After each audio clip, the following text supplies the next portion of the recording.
Alors je crois que pour comprendre, il est intéressant de revenir sur l'histoire de la deuxième partie du XXe siècle. Et moi je crois que cette deuxième partie du XXe siècle, cette période qu'on a appelée partie des Trente Glorieuses et qui va continuer après les années 70-80, commence en vérité avant la Seconde Guerre mondiale.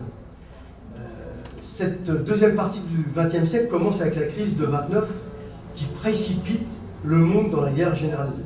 Alors, la crise de 29, c'est une crise financière liée à la liberté totale des marchés financiers, un capitalisme débridé qui, à un moment donné, s'effondre. C'est ça le crack de 1929. Et le crack de 1929 a évidemment des conséquences politiques terribles puisque elle amène le fascisme et la Deuxième Guerre mondiale.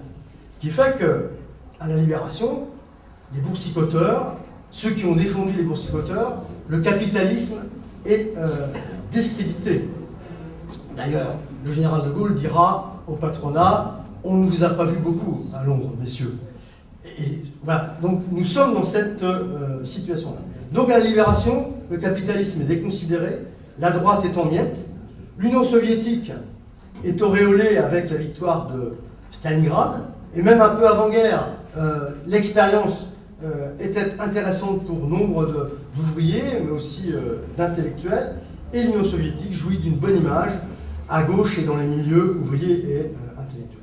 Face à cette situation considérée comme dangereuse pour l'avenir du capitalisme, les thèses keynésiennes s'imposent, thèses qui dans un contexte apportent une réponse, une sorte de rempart aux idéologies communistes. Protection, maîtrise en partie de l'économie avec une nationalisation, rôle accru de l'État, etc.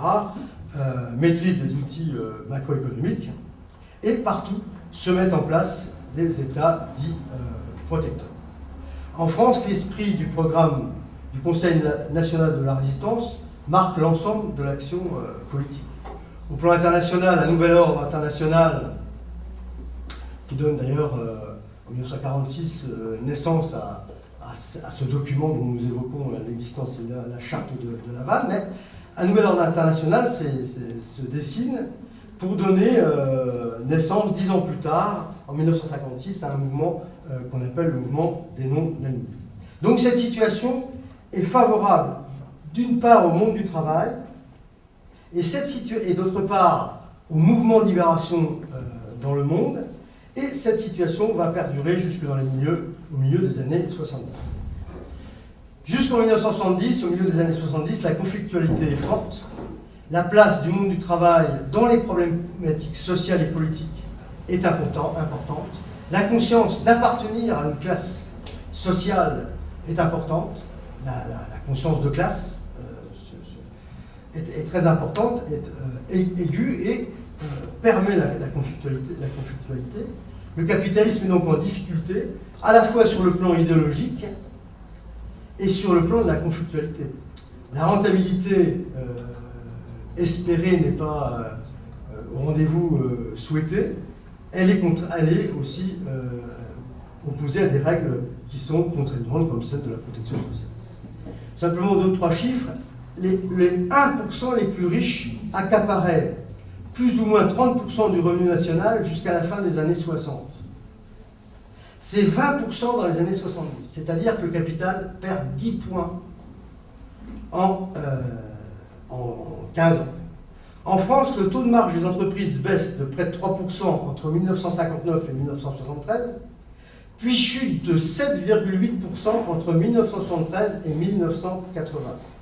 La part des salaires dans la valeur ajoutée passe de 66,4% en 1970 à 71,8% en 1981.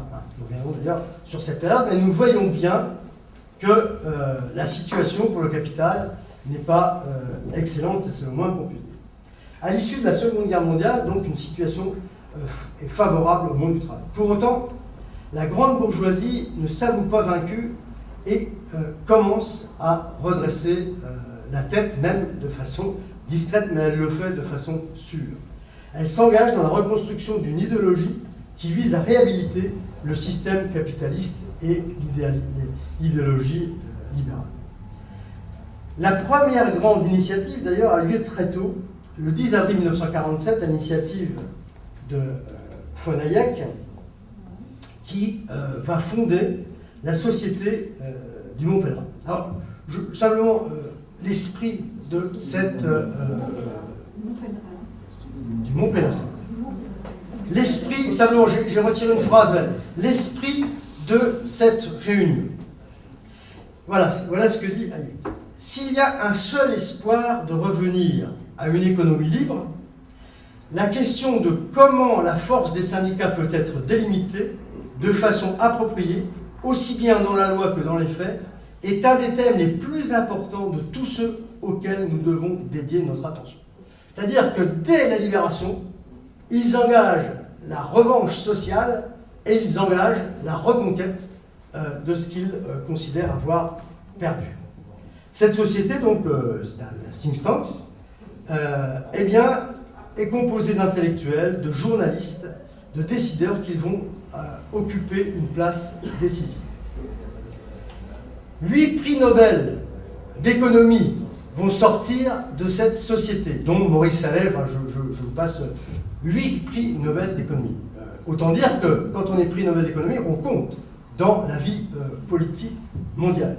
Ça donnera aussi un conseiller de président des États-Unis, Milton Friedman, conseiller de Ronald Reagan, et ces idées-là vont irriguer les médias, les universités, les milieux politiques.